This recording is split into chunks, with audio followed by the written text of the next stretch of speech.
اب مجھے بتاؤ یہ جو واجب القتل کہہ رہے ہیں یہ خود کیا ہے؟ اب بتاؤ. اور ہم لوگ ان کو سن رہے اور ہم آگے سے پوچھ رہے ہیں یہ بات صحیح ہے کہ نہیں؟ یہ بھی پوچھنے والی بات تھی. نعوذ باللہ من ذلک. اگر امام صاحب تک کبھی پہنچ جاتا تو آپ بھی کہتے کہ کافر ہے. تو وہ کہہ رہے ہیں امام عالی مقام رضی اللہ تعالیٰ عنہ کے متعلق ایسا جملہ حضرت عمر بن عبدالعزیز جنہیں ثانی عمر کہا گیا اور یہ کہ عمومی میں سے تھے. تو آپ کے سامنے ایک شخص نے کہا کہ یزید امیر المومنین، آپ نے کہا اس کو 20 کوڑے مارا. اس کمینے نے یزید کو امیر المومنین کہا. امیر المومنین امام حسین، مومنین کے امیر امام حسین ہیں، اس کو 20 کوڑے مارے جائیں. تو اگر یہ لوگ اس دور میں ہوتے یہ تو حضرت عمر بن عبدالعزیز رضی اللہ تعالیٰ کے متعلق کیا فتویٰ دیتے؟ یعنی ایسے لوگ ہیں کہ ایک طرف یزید کو کھڑا کر کے امیر المومنین بنا رہے اور نعوذ باللہ امام علی مقام امام حسین رضی اللہ تعالیٰ کو باقی کہہ رہے، پھر کہتے ہیں انہیں حکومت کا مسئلہ تھا. اس کا مسئلہ تھا. مجھے بتاؤ آپ نے رسول اللہ صلی اللہ علیہ وسلم کی زندگی پڑھی؟ جنہوں نے پڑھی سیرت مصطفیٰ اور جنہوں نے قرآن کا مطالعہ کیا، کسی کہانی کی بات نہیں کر رہا ہوں، حقیقت پر مبنی جو باتیں ان کی بات کر رہا ہوں. نبی اکرم صلی اللہ علیہ وسلم نے زندگی کیسے گزاری؟ کچے مکان میں. بولو تو صحیح نا. گرمی مجھے بھی پتہ گرمی ہے، لیکن جسے محبت ہو جاتی ہے اسے گرمی محسوس نہیں ہوتی.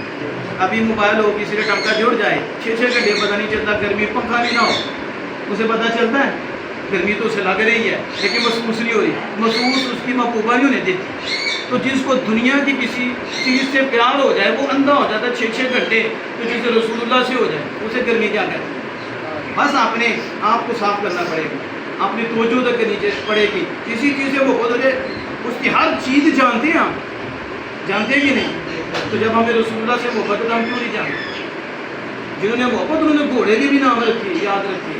انہوں نے حضور صلی اللہ علیہ وسلم نے دراز گوشت کے بھی نام یاد رکھیے کہ یہ نام ہے، یہ نام ہے، یہ نام ہے. جن سے پیار زیادہ ہو جائے تو ان کی ہر چیز کو جانا چاہتا ہے. پھر کوشش کی جاتی ہے کہ ہم ادب بھی کریں اس طرح کریں جس طرح کیا. تو جب عرض کروں آپ صلی اللہ علیہ وسلم جو چاہتے ہوتا. مسجد نبوی شریف بھی کچی، کھجور کا چھت کچی، گھر بھی کچے اور صحابہ کے. کیا اس وقت چونا نہیں تھا؟ لیکن نہیں. اور گھر میں فاقے. جب غنیمتیں آئیں، خوشحالی کا زمانہ آیا، پھر بھی فاقے، پھر بھی کرنٹ یہ نہیں چڑھ رہی. اور گھر میں کون ہیں؟ ازواج مطہرات ہیں. ان کو ذرا پیچھے بولو. وہ کون سی شہزادیاں؟ آپ کی شہزادیاں ہیں. لیکن یہ سوال کرتا ہوں جو بادشاہ ہوتے ہیں ان کا مال ہوتا ہے، ان کی بیٹیاں ہوتی ہیں، بڑے ناز و نخرے سے پلتی ہیں. وہ جب رسول اللہ صلی اللہ علیہ وسلم عقد میں آئیں انہیں فاقے برداشت کرنے پڑے. گھر میں کتنے دن چولہا نہیں چڑھتا تھا. یہ حالت ہو گئی. آپ پتہ ہے غزوہ خندق میں جب صحابہ حضور کی بارگاہ میں آئے اور انہیں بھوک لگی ہوئی تھی تو اس کی شکایت کی اور پتھر دکھایا. پتھر کا حادثہ ہوتا ہے نا، بھوک کم کرتا ہے. تو پتھر پیٹ پہ باندھا ہوا تھا. تو جب انہوں نے دکھایا نا تیر ایسی ہوتی ہیں. رسول اللہ صلی اللہ علیہ وسلم نے 2 پتھر دکھائے. کہا تم آپ بھی کام کر رہے تھے ساتھ، اور آپ نے کہا تم نے 1 پتھر باندھا ہوا ہے. دیکھو خود اللہ کا نبی 2 پتھر باندھے. کاش ایسے پیر ہو جائیں. ادھر تو لوگ کنگال ہو جاتے ہیں، وہاں ہم رسول اللہ کو دیکھتے ہیں وہ لوگوں کو نوازتے تھے. ہم آل رسول کو دیکھتے ہیں تو پیسہ مال آتا تو لوگوں کو تقسیم کرتے تھے. ہم سیدہ کو دیکھتے ہیں تو گھر میں بھوک ہوتی ہے آگے دیتے جاتی ہیں. ہم شیر خدا کو دیکھتے ہیں تو ادھر دیکھو میں حسینی ہوں، میں پہنچوئی سرکار ہوں، پہنچوئی سرکار کی جیب میں پیسے ڈالی جاؤ انہیں دے جاؤ، وہ پہنچے ہوئے ہیں. اور تم کون سے حسینی ہو؟ حسین پاک اور آل رسول کا میں کردار پڑا ہے. انہوں نے اپنی زندگی فقیرانہ گزاری ہے. فقر اختیاری تھا، اضطراری نہیں تھا کہ پاس کچھ نہیں تھا، سب کچھ رکھتے تھے لیکن پسند رب کو کیا ہے، پسند آخر کو کیا ہے. اس لیے دنیا میں کم استعمال کیا ہے، رب کی راہ میں خرچ کیا. یہ اصل یہ دولت ہے. رسول اللہ صلی اللہ علیہ وسلم کی سادگی دیکھو، اتنی سادگی تھی آپ نے جہاں صلی اللہ علیہ وسلم کی کہ عورتوں نے مطالبہ کر دیا. خوشحالی کا زمانہ آ گیا تھا تو آپ کی مطالبہ ناجائز نہیں تھا. اللہ پاک نے قرآن نازل فرمایا ماں محبوب نے کہہ دو اگر یہ دنیا کی زینت چاہتی ہیں، دنیا چاہتی ہیں، اس کی زینت چاہتی ہیں تو ٹھیک ہے میں اسے چھوڑ دیتا ہوں. اللہ پاک فرما رہا ہے محبوب نے کہا میں طلاق دے دیتا ہوں. اور اگر تم اللہ اور اس کے رسول اور آخرت کو چاہتی ہو تو اللہ نے محسنات کے لیے اجر عظیم تیار کر رکھا ہے۔ اب مجھے بتاؤ، تم کہہ رہے ہو کہ حکومت کا لالچ، ہم نے کہا کمینوں، نہ تم نے رسول اللہ کو پڑھا نہ رسول اللہ کی آن کو پڑھا، جو ساری زندگی فقر میں گزارے اور جو آئے اسے نوازیں، جو آئے اسے دیں، اور خود باوجود مال کے کونین ہونے کے کرنے چولہا نہ چڑھے، بھوکے ہوں، سیدہ طیبہ طاہرہ بارگاہ میں حاضر ہوں اور عرض کریں مجھے بھوک لگتی ہے۔ یہ حال ہے، آج تو ہم 3 ٹائم کھاتے ہیں، ہمارے پاس کیا کچھ نہیں ہے، لیکن وہ شدادی کونین ہیں تو حضور کی بارگاہ میں آتے ہیں تو حضور یہ تو نہیں کہتے میں سب کچھ دے دیتا ہوں، جو چاہتے دے دیتے، مال بھی آ جاتا، جنت سے بھی آ جاتا، کھانا بھی آ جاتا، کہ اللہ میری بیٹی فاطمہ کو بھوک کا احساس ہی نہ ہو، کیا ہو؟ اس کے بعد آپ فرماتی ہیں ساری زندگی بھوک کا احساس ہی نہیں۔ یہ دعا کی کیوں؟ اسے فاطمہ اس دنیا میں تکلیف تھوڑی بہت یہ برداشت کر لو، آخر کی نعمت کو ترجیح دو، وہ نعمتیں ختم ہونے والی نہیں، وہ باقی رہنے والے، یہ گزر جائے گا۔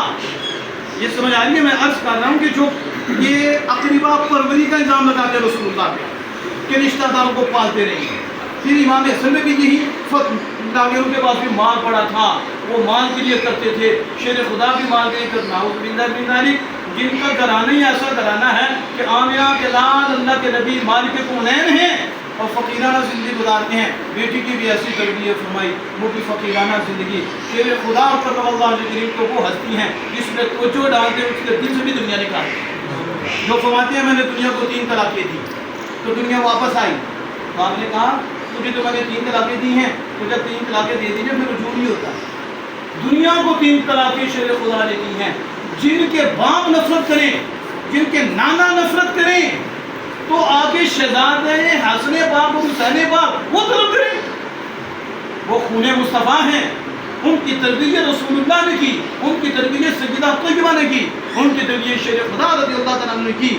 وہ تو وہ تھے کہ جب حضرت میر معاویہ رضی کی طرف سے وہ جو مال آیا، وہ کتنا مال تھا، اور ایک غریب آپ کے پاس آ کے اس نے سوال کیا ہوا تھا، تو جب وہ مال آیا اتنا زیادہ مال تھا، آپ نے اس غریب کو دیا، وہ دینے کے بعد کہا اگر مجھے پتا ہوتا کہ اتنا کم ہے میں تمہیں تکلیف نہ دیتا، تم ادھر انتظار نہ کرتے، مجھے معاف کر۔ اتنا مال دے کر اس خادم سے معافی مانگ رہے ہیں کہ یہ جو دے رہا ہوں یہ ہماری شان کے لائق نہیں ہے، ہم تو سخیوں کے بیٹے ہیں، ایسا دیتے ہیں پھر آگے اس کو ضرورت ہی پیش نہیں آتی۔ یہ ایسی ہستیاں ہیں، اس نے ان کے متعلق یہ لفظ بولنا کہ حکومت کے لیے کر رہے تھے، یہ ظلم ہے، یہ زیادتی ہے۔ اگر مجھے بتاؤ حکومت کی بات ہوتی، امام حسن پاک اس وقت خلیفہ تھے اور اتنی بڑی فوج آپ کے ساتھ تھی، تو اگر میرے معاویہ سامنے تھے تو سلطنت کیوں دیتی؟ پھر لڑائی کرتے، پھر جنگ کرتے، سلطنت جا رہی ہے نہیں، بلکہ سلطنت حضرت میرے معاویہ رضی اللہ کے سپرد کی اور بتا دیا ہم سلطنت کو نہیں دیکھتے، ہم امت مصطفیٰ کو دیکھتے۔ یہ تو کرانا ہی ایسا ہے، یہ حکومت کی بات کرتے ہو اور یہ حکومت ان کے گھر کی لونڈی ہے، جس کو چاہے حکومت عطا فرما دیں، وہ حکومت کے لیے نہیں کرتے، وہ جو کرتے ہیں اللہ اس کے رسول کے لیے کرتے ہیں۔ بس یہ آخری بات آپ دیکھ رہے تھے، میں نے پیچھے دیکھا سوال کرنے والی بھی اپنے سے پیدل ہوتی ہے، ظاہر ہے جن میں محبت ہی نہ ہو یہ نیٹ کے اوپر عجیب قسم کے کمنٹ ہوتے ہیں۔ کہاں امام حسین رضی اللہ تعالیٰ وہاں رہ کر نا یا علی مدد نہیں کہا، کیا نہیں کہا؟ یا علی مدد نہیں کہا، یعنی مطلب انہوں نے شرک نہیں کیا، انہوں نے اگر وہ یا علی مدد کہہ دیتے تو شرک ہو جاتا۔ میرے ذہن میں آیا چلو یا رسول اللہ پہ انہیں شرک ہوتا ہے تو اس سے کچھ ثابت کر کے بتائے کہ حسین پاک نے پورے پیریڈ کے اندر یا اللہ مدد کہا، کوئی ثابت کرے، ان میں سے کوئی مائی کا لال ثابت کرے، ایک دفعہ بھی کہا یا اللہ مدد فرما میں بچ جاؤں، اللہ نہیں بچا سکتا۔ تسی بھی تو سوال کریا کرو نا، اے تو نہیں نا کہ سارے جواب ہی دے دیں، پھر انہیں ماننا تو ہے نہیں، تو بندہ تو بچے نا، دوسروں کو بھی گمراہی سے بچا لیں۔ کہا چلو یا علی نہیں کہا، یا رسول اللہ نہیں کہا، یہ کہیں یا اللہ مجھے بچا لے۔ سمجھ آ رہی ہے؟ جب بچانے کی بات آتی تو پھر کہتے یا علی مدد، پھر کہتے یا رسول اللہ، اور یہ نوبت اس وقت آتی جب تربیت نہ ہو، تربیت ایسی کی تھی اور بتایا تھا حسین تم نے شہید ہونا ہے، پہلے بتایا، اور صحابہ میں مشہور ہو چکا تھا اور انہیں یہ مقام ملنا تھا، اس سے پہلے ان کی تربیت کر دی تھی کہ اتنا سخت امتحان ہوگا اور امتحان میں چیٹنگ نہیں کرائی جاتی، اگر چیٹنگ ہو جائے کچا ہوتا ہے، ایسا تیار کرو کہ پھر استاد کی بھی ضرورت نہ پڑے، اگرچہ پیچھے استاد ہی ہوتا ہے۔ اللہ کے محبوب کریم سے اتنی تربیت فرمائی اور آل رسول حضرت علی سیدہ طیبہ ایسی تربیت فرمائی کہ انہیں ضرورت ہی نہیں ہے۔ اب دیکھو جب کشتی ہوئی تو اس وقت امام حسنین کرینین اکٹھے تھے، تو رسول اللہ صلی اللہ علیہ وسلم کہہ رہے تھے حسن بلے حسن بلے حسن شاباش حسن شاباش حسن، سیدہ طیبہ طاہرہ اماں جان ہے، تو حکمت پوچھنے کے لیے سوال کیا کہ چھوٹے کو شاباش کہی جاتی ہے، آپ بڑے کو شاباش دے رہی ہیں، اس کی حکمت اور راز کیا ہے؟ تو کہا سیدہ میں حسن پاک کی طرف سے شاباش دے رہا ہوں، اللہ کا جبریل آیا ہوا ہے جو حسین پاک کی طرف سے شاباش دے رہا ہے۔ ایسی بھی کشتی دیکھیا، یہ کشتی تھی، تو پھر انہوں نے کہا ان دونوں کو وراثت دے دیجیے۔ نبی اکرم صلی اللہ علیہ وسلم نے کہا فرمایا میں نے اپنے روب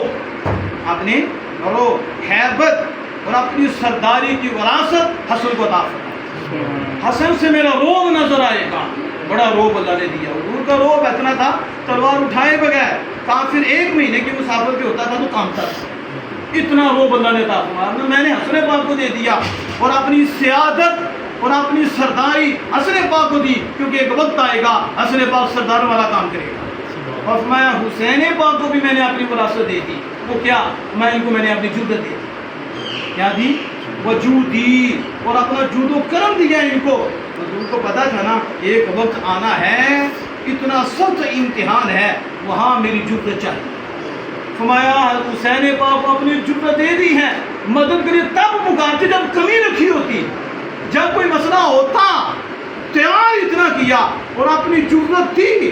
کربل کے منظر پہ اتنی آزمائشیں آئی ہیں کہ ہم سنتے ہیں تو ہل جاتے ہیں کہ کیسے وہ قائم رہے، کس طرح اپنے بیٹوں کے لاشوں کو اٹھا کر لے کر آئے، پھر بھی پائے استقامت میں جنبش نہیں آئی۔ صبر بھی اپنی جگہ ہے، حوصلہ بھی اپنی جگہ ہے، رب کے فیصلے پہ بھی راضی ہیں، رب کی رضا پہ بھی راضی ہیں، اور شکوہ چہرے سے بھی نظر نہیں آتا۔ یہ کیسے ہے؟ تو پھر کہنے والے کہتے ہیں یہ امام علی مقام کا کمال نہیں ہے، آمنہ کے لال کے نور کا کمال ہے، حضور کی جرت کا کمال ہے، حضور کے خون کا کمال ہے، جو نبی اکرم صلی اللہ علیہ وسلم کے واسطے سے رب نے کو عطا فرمایا۔ اس لیے حضرات محترم ایسے سوالات بے بنیاد سوال ہوتے ہیں۔ میں اگر آپ سے سوال کروں، حضرت ابراہیم علیہ السلام کو جو پھینکنے لگے تھے وہ جبریل آئے تھے کہ نہیں آئے؟ تو جبریل خود نہیں آتے، اللہ کے بھیجنے سے آتے ہیں۔ تو جبریل امین نے آ کے کہا تھا کہ کوئی حاجت ہے؟ آپ نے کہا تم سے نہیں۔ کیا کہا تھا؟ یہ مطلب نہیں کہ غیر سے حاجت لینا جائیں گے جبریل، پھر کیوں کہہ رہے تھے جبریل آ کے کوئی حاجت ہے؟ حضرت موسیٰ علیہ السلام ڈنڈا مار کے مدد لے سکتی ہیں، تو ابراہیم علیہ السلام نے کیوں نہیں دی؟ یہاں بھی تو حاجت ہی تھی نا، ڈنڈے ہی مارا، رب نے کہا ڈنڈا مارو، ڈنڈا مارا، راستے بن گئے۔ تو وہ تو ڈنڈے کے ذریعے اللہ کے نبی مدد لے رہے ہیں، یہ اللہ کے نبی کیوں نہیں لے رہے؟ بس یہی بتانا چاہتا ہوں، ان کا مقام اور ہے، ان کا مقام اور۔ آپ سے کہا کوئی حاجت ہے؟ کہا تجھ سے نہیں، تو کہا اللہ سے سوال کر دیں۔ کس سے؟ اللہ سے مانگ لیں نا، اللہ کو مدد فرماتا، ڈائریکٹ فرماتا، چاہے ڈائریکٹ کر دے، اللہ سے مدد مانگ لیں۔ پتہ آپ کا جواب کیا تھا؟ اس کا مفہوم یہ ہے مجھے آپ ڈال رہے ہیں، ٹھیک ہے، تو میں سوال کروں گا تو میرے رب کو پتہ چلے گا کہ بغیر سوال بھی وہ جانتا ہے، جانتا ہے کہ جانتا ہے، سوال کرنے سے بھی سوال ملتا ہے، اچھا تو ملتا ہے، لیکن انہوں نے کہا میرے سوال سے میرے حال کو میرا رب جانتا ہے کہ میرے بندے ابراہیم کو اس آگ میں ڈالنے لگے ہیں، تو رب سے بھی سوال نہیں کیا۔ تو کیا اس کا مطلب یہ نہیں کہ ابراہیم علیہ السلام نعوذ باللہ من ذالک وہ رب کی مدد کے بھی قائل نہیں تھے اور وہ جبریل کی مدد کے بھی قائل نہیں تھے؟ نہیں، بلکہ ان کا مقام کہاں تھا؟ وہ کتنا اونچا مقام تھا کہ ہر شے سے بے نیاز ہو کے اپنے آپ کو رب کے حوالے کرتے تھے۔ اب منظر دیکھو کربل کا کہ ادھر بھی سلنڈر ہے، ادھر بھی کیا ہے؟ سلنڈر ہے، مدد نہیں مانگ رہے، وہ جانتے ہیں کہ میرے رب کا فیصلہ یہ ہے، تو جو رب کا فیصلہ ہے حسین کا بھی وہی فیصلہ ہے. اس لیے حضرات محترم یہ مختصر سے وقت میں میں نے کوشش کی کہ دونوں ہستیوں سے پیار کیا جائے, دونوں سے محبت کی جائے, ان کے کریکٹر پہ چلا جائے. کہ ظالم کے ساتھ چلنا یقیناً حسینی نہیں, حسینی کردار نہیں, حق والے کے ساتھ چلو, حق کے ساتھ رہو, بہنوں اور بھائیوں کی عزت کے رکھوالا بنو. وہ جو بہنوں کی عزت پہ حملہ کر رہا ہے وہ حسینی کردار کی, وہ حسینی کردار سے اترا ہوا ہے.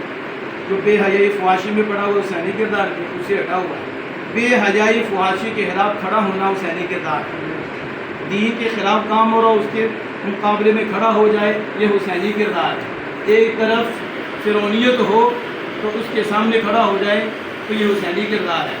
یزیدی اسلام کے خلاف کردار کا نام ہے اور حسینیت اسلام کے مطابق چلنے کا نام ہے.